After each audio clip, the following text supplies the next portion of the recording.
Hello everyone, welcome back my YouTube channel Jeet open classes. Last class में हमने conjunction की दो class अपन ने पूरी कर ली है। फर्स्ट क्लास में अपन ने बेसिक देखा था कंजंक्शन का, कंजंक्शन क्या होते हैं, कितने प्रकार के होते हैं, इन सब के बारे में बात करी। सेकंड क्लास के अंदर अपन ने जो कंजंक्शन अपना फर्स्ट था कोऑर्डिनेटिंग कंजंक्शन, उसके बारे में बात कर ली है, जो अपने चार प्रकार का होता है। ठीक है, आज अपन बात करेंगे सबऑर्डिनेटिंग कंजंक्शन। तो सबऑर्डिनेटिंग कंजंक्शन क्या होते हैं, इनके बारे में आज अपन अपनी क्लास में डिस्कस करने वाले हैं। ठीक है, तो सबसे पहले मैं आपको बता देता हूँ सबऑर्डिनेटिंग कंजंक्शन। और उससे पहले अपन ने पढ़ा नेक्स्ट लास्ट क्लास में कोऑर्डिनेटिंग कंजंक्शन। तो कोऑर्डिनेटिंग कंजंक्शन अपन ने क्या देखा था कि दो समान यूनिट्स को जोड़ने के काम आता है, और ये उसका अपोजिट हो जाए, दो असमान यूनिट्स को जोड़ने के काम आएगा। दो असमान यूनिट्स को जोड़ने के लिए कोऑर्डिनेटिंग कंजंक्शन काम में लिए जाते हैं। और कोऑर्डिनेटिंग कंजंक्शन से कंपाउंड सेंटेंस बनते हैं, और सब ऑर्डिनेटिंग कंजंक्शन से कॉम्प्लेक्स सेंटेंस बनते हैं। यानी इसमें दो असमान यूनिट्स काम में लिए जाएंगे। और यूनिट्स क्या क्या हो सकती हैं, सेंटेंस हो सकते हैं, फ्रेज हो सकते हैं, वर्ड्स हो सकते हैं, क्लोज हो सकते हैं। ठीक है, तो इससे कौन से सेंटेंस बनेंगे अपने, कॉम्प्लेक्स सेंटेंस। अब सबऑर्डिनेटिंग कंजंक्शन का मतलब क्या होता है, एक तरीके से ये समझ लो, आश्रित। क्या होता है आश्रित, आश्रित मतलब दूसरों पर निर्भर रहने वाला, यानी कि दूसरों पर निर्भर रहने वाला। ठीक है, और दूसरी चीज सबऑर्डिनेटिंग कंजंक्शन के अंदर क्या होगा, जो सबऑर्डिनेट क्लोज होंगे उसको प्रिंसिपल क्लोज के साथ जोड़ा जाएगा, यानी कि सबऑर्डिनेट क्लोज को प्रिंसिपल क्लोज के साथ जोड़ना। ठीक है, तो एक बार अपन इसको लिख लेते हैं। पहले अपन बात करेंगे सबऑर्डिनेटिंग क्लोज, जो ये है सबऑर्डिनेट, इसका जो अर्थ क्या होता है, आश्रित या दूसरों पर निर्भर रहने वाला। ठीक है, तो सबसे पहले अपन शाब्दिक अर्थ की बात करते हैं। सबऑर्डिनेट का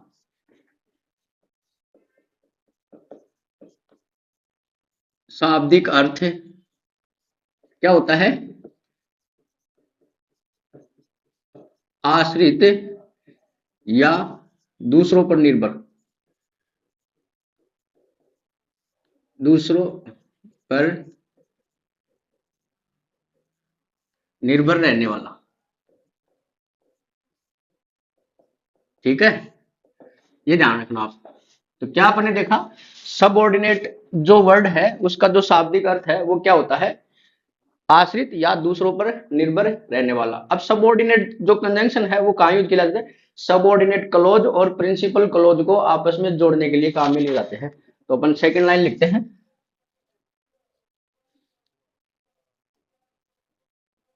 इसका प्रयोग सबऑर्डिनेट क्लोज, ये क्या होंगे, आश्रित। ठीक है, आश्रित वाक्यांश बोलते हैं इनको, सबऑर्डिनेट क्लोज को प्रिंसिपल क्लोज, यानी कि प्रधान वाक्यांश क्या होंगे, ये मैन क्लोज होगा, ये क्या होगा, मैन क्लोज। ठीक है, सबऑर्डिनेट क्लोज को प्रिंसिपल क्लोज के साथ जोड़ना। ठीक है, साथ जोड़ना। अब अपन ने क्या देखा, जो सबऑर्डिनेटिंग जो कंजंक्शन होता है वो क्या होता है, दो असमान यूनिट्स को जोड़ने के लिए काम में ले जाते हैं। और इस ये मैंने फर्स्ट जो क्लास है उसमें बता दी, इसलिए मैं यहाँ नहीं लिखवा रहा हूँ उसको। ठीक है, सबऑर्डिनेटिंग कंजंक्शन क्या होते हैं, दो असमान यूनिट्स को जोड़ने के काम आते हैं, और इनसे जो बनने वाले जो सेंटेंस होते हैं वो कौन से होते हैं, कॉम्प्लेक्स होते हैं। और कंपाउंड सेंटेंस किनसे बनते हैं, कोऑर्डिनेटिंग कंजंक्शन से। और कोऑर्डिनेटिंग कंजंक्शन अपने चार प्रकार के होते हैं, वो अपन ने देख लिया लास्ट क्लास में। अब सबऑर्डिनेटिंग की बात करें, इसका जो शाब्दिक अर्थ होता है, तो आश्रित होता है या फिर दूसरों पर निर्भर रहने वाला। ठीक है, यानी कि इसमें क्या होगा, सबऑर्डिनेट क्लोज को प्रिंसिपल क्लोज के साथ जोड़ा जाता है। प्रिंसिपल क्लोज को मैन क्लोज भी बोलते हैं, और इसको हिंदी में क्या बोलते हैं, प्रधान वाक्य। और ये आश्रित वाक्य, यानी सबऑर्डिनेट का मतलब हो गया आश्रित, और प्रिंसिपल का मतलब हो गया प्रधान, इसको मैन भी बोल सकते हैं। ठीक है, अब अपने इसमें क्या देखना है अपने को, जो अपने कंजंक्शन है वो कौन कौन से काम में ले जाते हैं, तो मैं कुछ इंपॉर्टेंट है वो लिखता हूँ यहाँ पर। तो उनको देखते हैं। सबसे पहले मैंने सेकंड क्लास में बताया भी था आपको इनके बारे में, जो चार्ट बनाया था उसके अंदर। तो यहाँ देख लेते हैं अपन क्या क्या होते हैं इसके अंदर। जैसे एज हो गया, बिकॉज हो गया, if, unless, till, until, before, after, as long as, as soon as. Which where when इत्यादि, ठीक है, एटसेट्रा। तो ये अपने कोड सबऑर्डिनेटिंग कंजंक्शन हो गए as, because, if, unless, till, until, before, after, as long as soon as, which, where, when, ठीक है। इसमें आप विच वेहर व्हेन और क्या नाम है उसका, हाउ और वाही भी ऐड कर सकते हैं इसमें, वाही भी लिख देता हूं मैं, और हाउ, एटसेट्रा, ठीक है। तो ये हो गया अपने, क्या हो गया, ये कोऑर्डिनेट सबऑर्डिनेटिंग कंजंक्शन हो गए, ठीक है। इनका यूज कैसे होता है मैं आपको एग्जांपल से बताता हूँ, उन एग्जांपल में आपको अच्छे से समझ में आएगा कि सबऑर्डिनेटिंग कंजंक्शन कैसे काम में आते हैं, जिसमें सबऑर्डिनेट क्लॉज को प्रिंसिपल क्लॉज के साथ जोड़ा जाता है, ठीक है। कैसे उसमें पता लगेगा आपको कि दूसरों पर निर्भर होते हैं ये, एक तरीके से इसमें जो प्रिंसिपल क्लॉज होता है वो मैन होता है, इसमें मैन क्लॉज होता है, ठीक है। तो एग्जाम्पल देखते हैं इसमें, तो मैं फर्स्ट एग्जाम्पल की बात करता हूँ, ठीक है।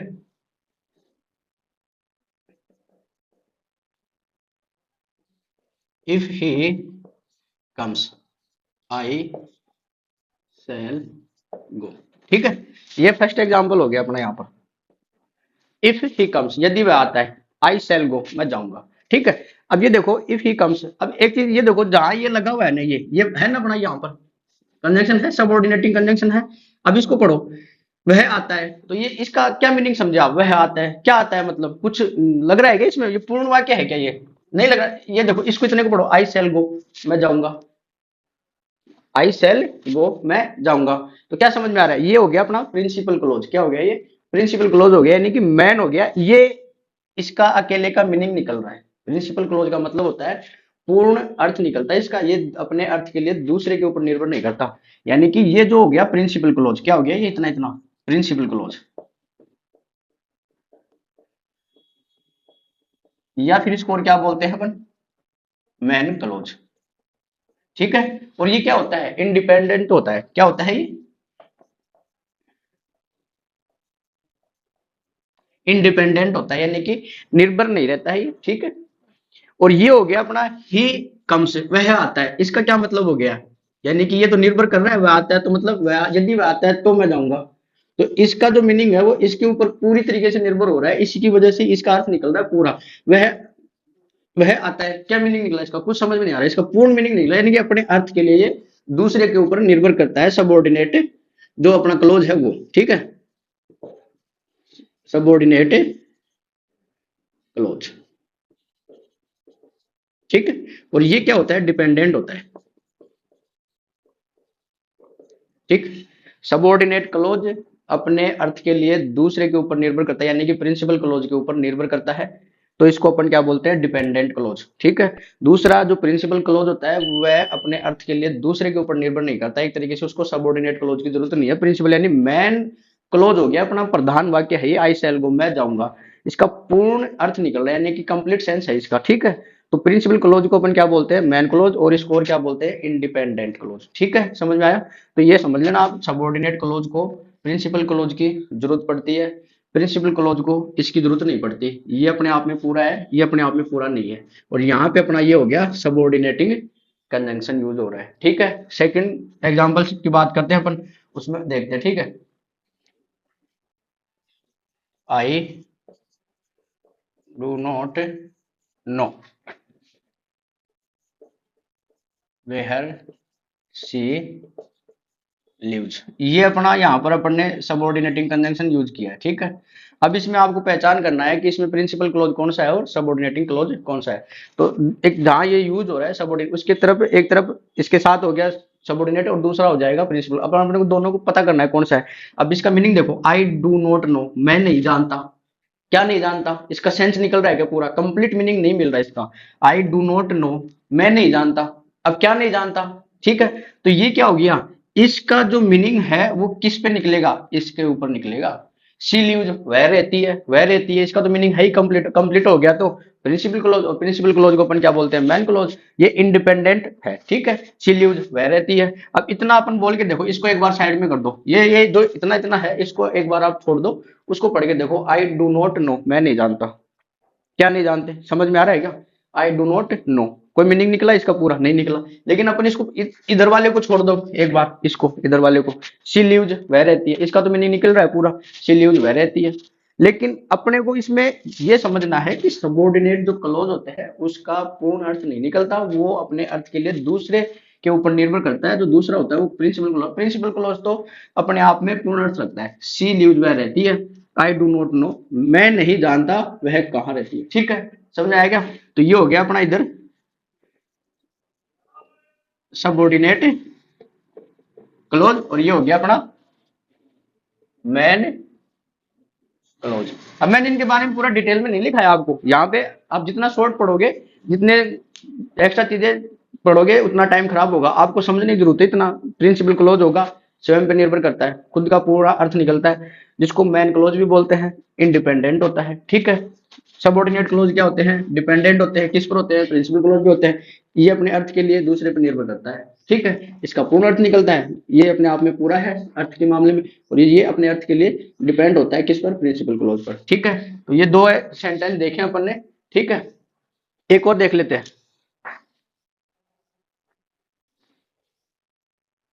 You will fail unless you work hard, ठीक है। ये अपन ने सबऑर्डिनेटिंग कंजंक्शन यूज कर लिया, अनलेस, ठीक है, ये वाला, ठीक है। एक ये हो गया अपना, ठीक। तीन तीन एग्जाम्पल हो गए। यू विल फेल, तुम असफल होगे। अनलेस यू वर्क हार्ड, अन्यथा तुम कठिन मेहनत करो, ठीक है।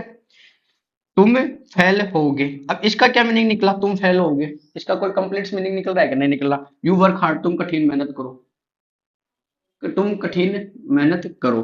तो इसका तो पूरा मीनिंग निकल रहा है कि तुम कठिन मेहनत करो, ठीक है। अपन किसी को नहीं बोलते कि तुम अच्छे से मेहनत करो, ठीक। तुम फेल हो जाओगे, अरे क्या मतलब निकला इसको? कुछ भी मतलब नहीं निकला। तो कहने का मतलब है ये हो गया अपना सबऑर्डिनेटिंग, सबऑर्डिनेट क्लोज, और ये हो गया अपना मेन क्लोज, जिसको अपन और क्या बोलते हैं? Principal clause. ये होता है इंडिपेंडेंट और ये होता है डिपेंडेंट, ठीक है। ये लिखा हुआ है यहाँ पर, ठीक है। तो यू विल फेल, तुम असफल होगे यदि यू वर्क हार्ड, तुम्हें अच्छी मेहनत करनी चाहिए, ठीक है। तो ये अपने हो गए तीन एग्जाम्पल हो गए। और अपन ने इसमें क्या देगा? सबऑर्डिनेटिंग कंजंक्शन क्या होते हैं वो अपन ने देगा। सबऑर्डिनेट का मतलब होता है आश्रित या दूसरों पर निर्भर रहने वाला, ठीक है। दूसरा इसमें क्या होता है? सबऑर्डिनेट कंजंक्शन कब काम लिया जाए? सबऑर्डिनेट क्लोज को प्रिंसिपल क्लोज के साथ जोड़ा जाता है इसमें, ठीक है। इसमें एक होता है प्रिंसिपल क्लोज, एक होता है सबऑर्डिनेट क्लोज। सबऑर्डिनेट क्लोज दूसरे पर निर्भर होता है अपने अर्थ के लिए, और प्रिंसिपल क्लोज अपने आप का पूरा अर्थ रखता है, यानी कि पूर्ण अर्थ रखता है अपने आप में, वो दूसरे पर निर्भर नहीं करता। और दूसरे पर निर्भर नहीं करेगा तो क्या होगा? इंडिपेंडेंट। और जो निर्भर होगा वो डिपेंडेंट। तो जो निर्भर होता है वो डिपेंडेंट, और जो निर्भर नहीं है वो इंडिपेंडेंट। और इसको और क्या बोलते हैं अपन?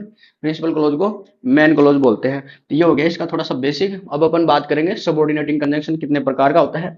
कोऑर्डिनेटिंग अपन ने पढ़ा, उसमें वो चार टाइप्स के होते हैं, ठीक है। चार प्रकार के होते हैं। सबऑर्डिनेटिंग कितने होंगे? 8 प्रकार के, उसका डबल कर देना, ठीक है। तो अब अपन आगे किसकी बात करेंगे? अपन टाइप्स की बात करेंगे। तो आइए अपन आगे देखते हैं। अब अपन बात करेंगे अपने जो कंजंक्शन है, कौन से? सबऑर्डिनेटिंग कंजंक्शन कितने प्रकार का होता है, उसके टाइप्स की बात कर लेते हैं। तो अभी मैंने बताया आपको ये कितने टाइप्स का होता है। 8 टाइप्स होते हैं इसमें, 8 टाइप्स होते हैं, ठीक है। तो यहाँ पर बात करते हैं अपन टाइप्स, ठीक है। तो इसमें सबसे फर्स्ट अपन बात करेंगे कंजंक्शन ऑफ टाइम, ठीक है। तो फर्स्ट टाइप कौन सा है? कंजंक्शन ऑफ टाइम, ठीक है। सेकंड अपन बात करेंगे conjunction of cause over reason, ठीक है। कितने हो गए अपने? कोज और रीजन और टाइम, ये हो गए दो। अपन नेक्स्ट बात करते हैं कंजंक्शन ऑफ रिजल्ट, ठीक। नेक्स्ट अपन बात करते हैं कंजंक्शन ऑफ पर्पज, ठीक है। ये क्या हो गया? पर्पज, ठीक है। नेक्स्ट अपन बात करते हैं कंजंक्शन ऑफ कंडीशन, ठीक है। कितने हो गए? 5 हो गए ना। नेक्स्ट अपन बात करेंगे 6 नंबर पर कंजंक्शन ऑफ कॉन्ट्रास्ट, ठीक है। 7 पर अपन बात करेंगे कंजंक्शन ऑफ कंपैरिजन, ठीक है। यहाँ सी के कितने हो गए? देखो 1 2 3 4, ठीक है। लास्ट है अपना कंजंक्शन ऑफ मैनर, ठीक है। तो ये हो गए अपने 8 टाइप्स, जो अपने सबऑर्डिनेट कंजंक्शन के प्रकार हैं। 8 प्रकार के कौन कौन से हो गए? टाइम हो गया, उसके बाद अपन देखा कोज और रीजन, उसके बाद अपन रिजल्ट की बात, पर्पस, कंडीशन, कॉन्ट्रास्ट, कंपैरिजन और मैनर। ये हो गए अपने सबऑर्डिनेटिंग कंजंक्शन के जो टाइप्स हैं, वो कितने प्रकार का हो गया? 8 प्रकार का।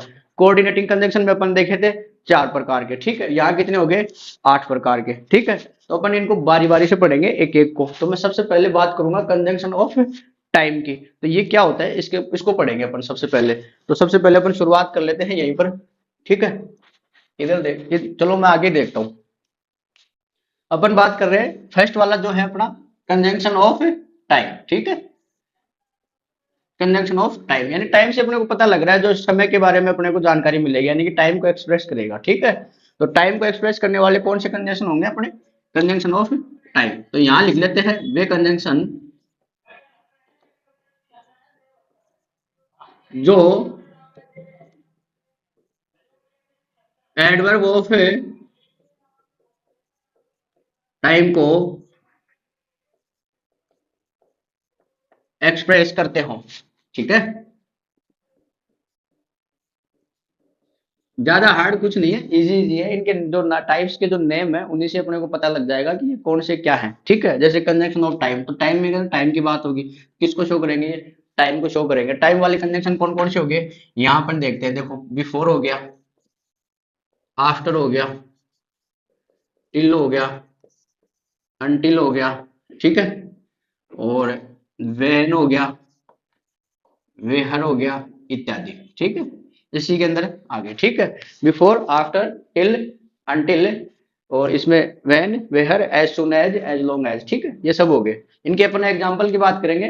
तो ये जो आप तो ये मान लो कि जिसमें अपने को टाइम के बारे में जानकारी मिलती है, वो कौन सा कंजंक्शन हो गया? कंजंक्शन ऑफ टाइम, ठीक है। और सबऑर्डिनेटिंग कंजंक्शन आपको ध्यान होना चाहिए, मैंने लिखा है तो पहले, ये अभी भी लिखा है मैंने ये सारे। और दूसरी चीज, कोऑर्डिनेटिंग कंजंक्शन आप याद कर सकते हो आराम से, ठीक है। अगर वो उनके अलावा जो बच गए सबऑर्डिनेट कंजंक्शन, आप इनको देख लो, अगर याद हो गए तो उनके अलावा कोऑर्डिनेटिंग कंजंक्शन, ठीक है। तो ये है, आपको यही पहचानने होते हैं एग्जाम में कि ये सेंटेंस जो बन रहा है वो कोऑर्डिनेटिंग कंजंक्शन से बन रहा है, सबऑर्डिनेट कंजंक्शन से बन रहा है। या फिर आपको पूछ ले कंपाउंड सेंटेंस है या फिर कॉम्प्लेक्स सेंटेंस है, आपको एग्जाम्पल दे दे, पूछ ले कि सेंटेंस कौन सा है, इसमें कंपाउंड है या कॉम्प्लेक्स है। कंपाउंड तो तब बनेगा जब कोऑर्डिनेटिंग कंजंक्शन उसमें काम में आएंगे, ठीक है। और कॉम्प्लेक्स कैसे बनेगा? जब सबऑर्डिनेटिंग कंजंक्शन अपने इसमें काम में आते हैं। तो मैं इनके एग्जाम्पल लिखता हूँ, ठीक है। आइए देखते हैं, मैं एग्जाम्पल नोट किया है मैंने कुछ। तो इन एग्जाम्पल्स की बात करते हैं, कैसे अपना कंजंक्शन ऑफ टाइम, जो अपना जो कंजंक्शन है वो कैसे यूज में आते हैं, ठीक है। सबसे फर्स्ट अपन देखेंगे, she had died before the doctor केम, ठीक है। तो यहां पर अपन ने क्या यूज किया? Conjunction of time.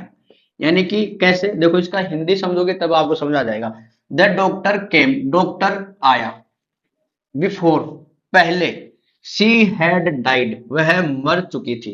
यानी कि जब डॉक्टर आया उसके पहले ही वह मर चुकी थी। तो यह समय की तो बात हो रही है कि डॉक्टर को आने में लेट हो गई, उससे पहले वो मर चुकी थी। तो समय की तो बात हो गई। यहाँ पे जो कंजंक्शन किसका यूज हो रहा है? यहाँ पर टाइम का।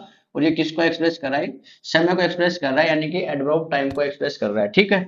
नेक्स्ट अपन बात करेंगे, the doctor came after the patient had died. यानी कि जो पेशेंट है, मरीज है, वह मर चुका था, उसके बाद, आफ्टर यानी बाद, द डॉक्टर केम यानी कि चिकित्सक आता है। कब आता है? जब पेशेंट मर चुका होता है उसके बाद आता है, यानी कि आया कब? वो बाद में। तो समय की तो बात हुई यहाँ पर।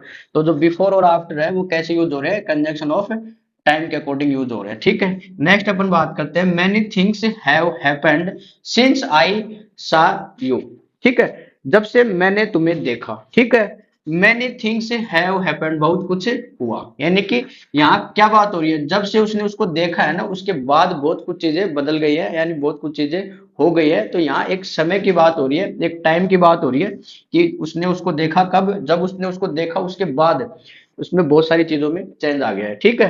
तो यहाँ सिंस किसके तरह यूज हो रहा है, यहाँ पर एडवर्ब ऑफ टाइम के अकॉर्डिंग, यानी कि कंजंक्शन ऑफ टाइम के अकॉर्डिंग। तो यहाँ आप सिंस भी लिख सकते हैं, सिंस हो गया, ठीक है। नेक्स्ट अपन बात करते हैं वेट हियर, इंतजार करो, टिल अनटिल, दोनों का मीनिंग एक ही है, जब तक, आई रिटर्न, मैं आता हूं, यानी मैं आता हूं तब तक तुम इंतजार करो, ठीक है। तो ये टिल और अनटिल यानी कि समय की तो बात हो रही है यहाँ पर भी, टिल अनटिल यानी कि जो मैं यहाँ कंजंक्शन जो लिख रहा हूँ यहाँ पर, ये सारे, ये क्या है, ये कंजंक्शन ऑफ टाइम, यानी कि टाइम को एक्सप्रेस करने वाले कंजंक्शन है ये, before, after, till, until, when, where, ठीक है। इसमें टिल अनटिल दोनों आ गए ना, हाँ ये लिखे हो, ठीक है, तो ये हो गया, ठीक। नेक्स्ट अपन बात करते हैं it happened when I was in Delhi, जब मैं दिल्ली में था तब यह हुआ। तो कब हुआ, जब वह दिल्ली में था, तो व्हेन यानी समय की तो बात हो रही है, एडवर्ब ऑफ टाइम, ठीक है। तो ये व्हेन भी हो गया, व्हेन लिखा हुआ है, ठीक है। नेक्स्ट अपन बात करते हैं ही कम्स टू मी, वह आता है, व्हेन एवर, जब कभी, ही नीड्स मनी, वह उसको धन की जरूरत होती है। तो वो कब आता है, जब उसको धन की जरूरत होती है। तो ये व्हेन एवर, ये भी किसके लिए आ गया, कंजंक्शन ऑफ टाइम के अकॉर्डिंग, व्हेन एवर, ठीक। जो जरूरी है वो मैंने यहाँ लिख दिए है, इंपोर्टेंट इंपोर्टेंट है, एग्जाम में यही आते हैं, ठीक है। आपको तो ये ध्यान रखना है कि कंजंक्शन का जो यूज हो रहा है वो किस प्रकार से हो रहा है। टाइप्स के अकॉर्डिंग अगर हम बात करेंगे तो यहाँ पे किसके अकॉर्डिंग यूज हो रहा है, कंजंक्शन ऑफ टाइम, यानी कि टाइम को शो कर रहे हैं ये सब, ठीक है। सिंस हो गया, till, until, when, where, after, और ये बिफोर। तो एक तरीके से अपन कह सकते हैं कंजंक्शन ऑफ टाइम क्या है, वे कंजंक्शन जो एडर ऑफ टाइम को एक्सप्रेस करते हैं, यानी कि समय की जानकारी मिलती है जिस कंजंक्शन से, वो हो गया अपना कंजंक्शन ऑफ टाइम। और ये कौन से कंजंक्शन है, सबऑर्डिनेटिंग कंजंक्शन के अंदर आते हैं। तो ठीक है, अब अपन नेक्स्ट अपन बात करेंगे सेकंड जो अपना है, जो अपन ने देखा था कंजंक्शन ऑफ कोज या रीजन, जो कारण की बात करेंगे, जो रीजन को एक्सप्रेस करेंगे उनकी बात करेंगे, ठीक है। तो आइए सेकंड देख लेते हैं। अब देखते हैं अपना सेकंड टाइप है कंजंक्शन ऑफ कोज और रीजन, ठीक है, जो अपने को कारण बताए, ठीक है। तो कौन से कंजंक्शन होंगे, वे कंजंक्शन जो एडवर्ब रीजन यानी कारण को अपने को एक्सप्रेस करे, उसकी जानकारी मिले सेंटेंस में, तो वो हो गए अपने कंजंक्शन ऑफ कोज। तो वे कंजंक्शन, ठीक, जो एडवर्ब ऑफ रीजन और कोज, रीजन होता है कारण, ठीक है, को एक्सप्रेस करे, प्रदर्शित करे, ठीक है। मैंने बताया था ना आपको, इनके नाम के अंदर इनके वो है डेफिनेशन है, ठीक है। तो कौन से कंजंक्शन होंगे, जो रीजन की जानकारी मिलती है, जिससे कोज की जानकारी मिलती है, यानी कारण का पता होता है, ठीक है। तो कौन से होंगे कंजंक्शन, कंजंक्शन ऑफ कोज और रीजन। इसमें कौन कौन से आते हैं, इसमें सिर्फ तीन ही आते हैं, तो वो तीन आप याद कर लेना आराम से, बिकॉज, सिंस और एज। Because, since, as. अब सिंस अपन ने पीछे भी देखा था, आप देखो सर यहाँ भी आ रहा है, तो दोनों ऑप्शन में एक साथ आंसर नहीं आएंगे दोनों आपके, या तो फिर वही आएगा या फिर ये आएगा, लेकिन मीनिंग देखना आप, मीनिंग दोनों का अलग अलग निकलेगा। यहाँ पे निकलेगा क्योंकि, और वहां पे निकला था जब से, वहां जब से था, यहाँ पे क्योंकि, ठीक है। एग्जाम्पल में देखोगे तो आपको पता लगेगा सिंस का यूज कैसे होता है। पहले मैं बिकॉज की बात कर लेता हूँ सबसे पहले, I love her because she loves me. तो ये हो गया अपना बिकॉज, मैं उससे प्रेम करता हूं क्योंकि वह मुझसे करती है। तो यहाँ पे कारण क्या हुआ, क्योंकि वह मुझसे करती है इसलिए मैं उससे करता हूं। तो बिकॉज क्या बता रहा है, कारण बता रहा है, क्या कारण बता रहा है, मैं प्रेम करता हूं, क्यों करता हूं, क्योंकि वह मेरे से करती है इसलिए, ठीक है। तो यहाँ पे बिकॉज किसके लिए यूज हुआ है, रीजन को शो कर रहा है, कोज को शो कर रहा है, इसलिए यहाँ पर अपन बिकॉज यानी कि क्योंकि, इनका मीनिंग क्या हो गया, क्योंकि आई लव हर, मैं प्रेम करता हूँ, इन मैं उससे प्रेम करता हूं क्योंकि वह मुझसे प्रेम करती है, ठीक है। तो यहाँ बिकॉज का यूज क्योंकि के सेंस में हो रहा है, और क्यों, क्योंकि यहाँ पर रीजन बताया जा रहा है, ठीक है। सेकंड अपन बात करेंगे, सिंस की बात कर लेते हैं अपन एक बार। He will go there since you desire it, ठीक है, desire, he will go there since you desire it, he will go there, वह वहां जाएगा। सिंस यानी क्योंकि, यू यानी तुम, डिजायर यानी चाहते हो, इट यानी ऐसा, यानी कि सिंस का मतलब क्या हो गया, क्योंकि, क्या हो गया यहाँ पर, क्योंकि, इसका भी क्योंकि है, वह वहां जाएगा क्योंकि तुम ऐसा चाहते हो, डिजायर यानी चाहना, ठीक है। तो यह सिंस का मीनिंग क्या हुआ यहाँ पर, क्योंकि वह वहां जाएगा, क्यों जाएगा वहां पर, क्योंकि ऐसा तुम चाहते हो, उसके चाहने के कारण वह वहां जा रहा है, ठीक है, समझ में आया क्या। यहाँ सिंस का यूज क्यों हो रहा है, क्योंकि ये रीजन बता रहा है उसके जाने का, कि वह वहां क्यों जा रहा है, क्यों, क्योंकि वह ऐसा चाहता है, ठीक है, समझ में आया। नेक्स्ट अपन बात करेंगे थर्ड, जो एज का एक एग्जांपल देख लेते हैं। As he was not there, ठीक है, यहां पर अपन ने किसका यूज किया, एज का, as he was not there, I spoke his brother, ठीक है। क्या मीनिंग हुआ, as he was not there, as का मतलब हो गया क्योंकि वह वहां नहीं था, क्योंकि, इसका मीनिंग क्या हो गया, क्योंकि, क्या हो गया, क्योंकि, क्योंकि वह वहां नहीं था, आई स्पोक हिज ब्रदर, तब मैंने उसके भाई से बात की, यानी कि उसके नहीं होने के कारण उसने उसके भाई से बात करी, यानी कि उसके भाई से बात क्यों की, क्योंकि वह वहां पर नहीं था, उसकी मौजूदगी नहीं थी वहां पर, इसलिए उसने उसके भाई से बात करी। तो यहाँ पर ये रीजन को शो कर रहा है, उसने बात क्यों की, क्योंकि उसका भाई वहां पर, ये खुद नहीं था, इसलिए उसने उसके भाई से बात कर ली, as he was not there, क्योंकि वह वहां नहीं था, आई स्पोक हिज ब्रदर, इसलिए मैंने उसके भाई से बात करी। तो मैंने उसके भाई से बात क्यों की, क्योंकि वो वहां पर नहीं था। तो ये हो गया अपना, रीजन को शो कर रहा है, कोज को शो कर रहा है। तो ये हो गया अपना कंजंक्शन ऑफ कोज और रीजन, वे कंजंक्शन जो एडवर्ब ऑफ रीजन या कोज को एक्सप्रेस करते हैं, कंजंक्शन ऑफ कोज या रीजन कहलाते हैं।